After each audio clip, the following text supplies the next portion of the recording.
ষষ্ঠ আসাম কামাণ্ডো বেটেলিয়নৰ হেডকোৱাৰ্টাৰৰ আমি উদ্বোধন কৰিম।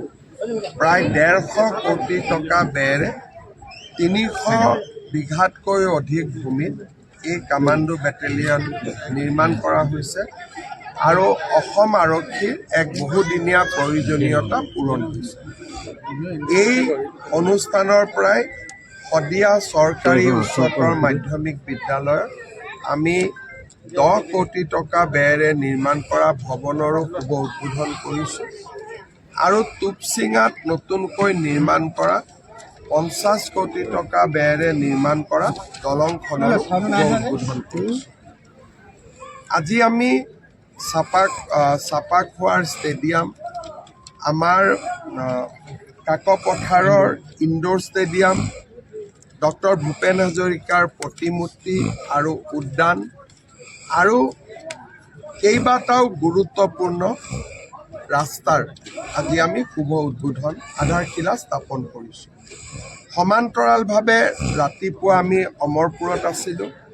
প্ৰথমবাৰৰ বাবে অমৰপুৰৰ জনগণক ভূমিৰ পট্টা প্ৰদান কৰা হৈছে আৰু অমৰপুৰত 11 kV ইলেক্ট্ৰিচিটি লাইন লৈ যোৱাৰো ব্যৱস্থা কৰা হৈছে আৰু ৰাইজক বিদ্যুৎ সংযোগৰো ব্যৱস্থা কৰা হৈছে। দিবাং নদীৰ ওপৰত দলং এখন নিৰ্মাণৰ বাবেও চৰকাৰে পৰিকল্পনা হাতত লৈছে। চাৰিওফালৰ পৰা আমি এটা কথাই ক'ব পাৰোঁ যে আজি শদিয়াৰ বাবে এটা অত্যন্ত আনন্দৰ দিন, এটা স্মৰণীয় দিন। মই শদিয়াবাসী ৰাইজ আৰু শদিয়াৰ বিধায়ক বলিন চেতিয়া ডাঙৰীয়াক অভিনন্দন জনাইছোঁ। নামাকৰণ আপোনালোকে প্ৰস্তাৱ দিব, আমিতো ইউজুৱেলি আৰু দলঙৰ নামাকৰণ কেতিয়াবা ৰাইজে প্ৰস্তাৱ পঠিয়ালে আমি কৰি দিওঁ। হ'ব পাৰে, কোনোতো আপত্তি নাই, কিন্তু দলঙৰ ইউজুৱেলি আমি ইয়াত আমাৰ ফালৰ পৰা নাম আমি খুব কম দিওঁ, ডাঙৰ সেইটো নহ'লে প্ৰস্তাৱ দিব পাৰে, আমি বিবেচনা কৰিম। 108ত নতুন টেণ্ডাৰ হ'ব, নতুন কোম্পানী আহিব, এপ্ৰিল মাহত নতুন টেণ্ডাৰ হ'ব। ইলেকশ্যনৰ দিনে ঘোষণা হোৱা নাই, এতিয়া প্ৰাৰ্থী ঘোষণা কৰি কি কৰিম?